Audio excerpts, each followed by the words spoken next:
সবাইকে স্বাগতম magic story world থেকে। আজকে ছোটদের জন্য একটি হরর গল্প নিয়ে আসলাম। তো সবাই এটা শুনতে থাকুন, মজাও পাবেন। মজা লাগলে একটি লাইক করবেন, একটু কমেন্ট করে যাবেন। জানালার পাশে একটি ছায়া। একটি গ্রামে পুরনো একটি খালি বাড়ি ছিল।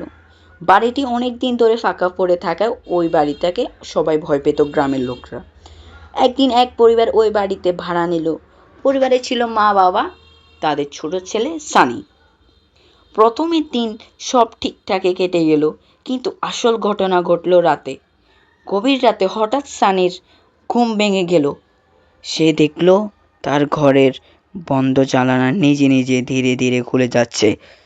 সানি ভয় পেয়ে তার বাবাকে ডাকতে ডাকতে যাবে, এমন সময় পাশের ঘর থেকে ঠক ঠক ঠক ঠক যেন কেউ হেঁটে বেড়াচ্ছে।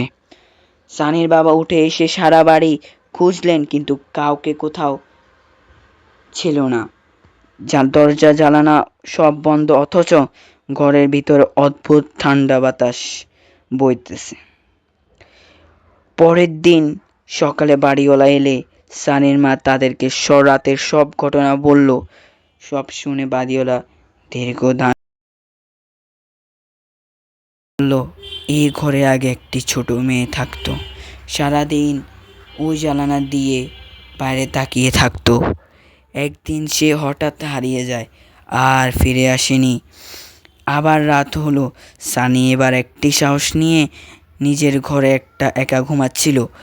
মাঝরাতে আবারও জানালাটি নিচে নিচে নিচে নিচে খুলে গেল। সানি চোখ মেলে তাকালো, আবার সে দেখলো জানালার পাশে একটি ছোট মেয়ে ছায়া দাঁড়িয়ে আছে। ছায়াটি কাঁদছিল না, কোনো ক্ষতিও করছিল না, সে শুধু মন খারাপ করে জানালার বাইরে তাকিয়েছিল।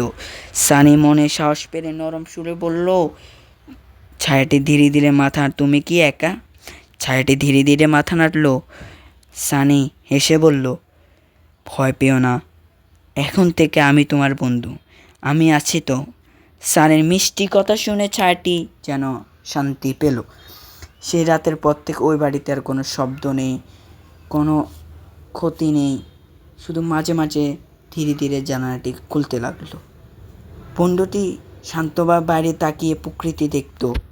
তো আজকের গল্পটি কেমন লাগলো সবাই এটা দেখে সাবস্ক্রাইব এবং একটি লাইক করে যাবেন।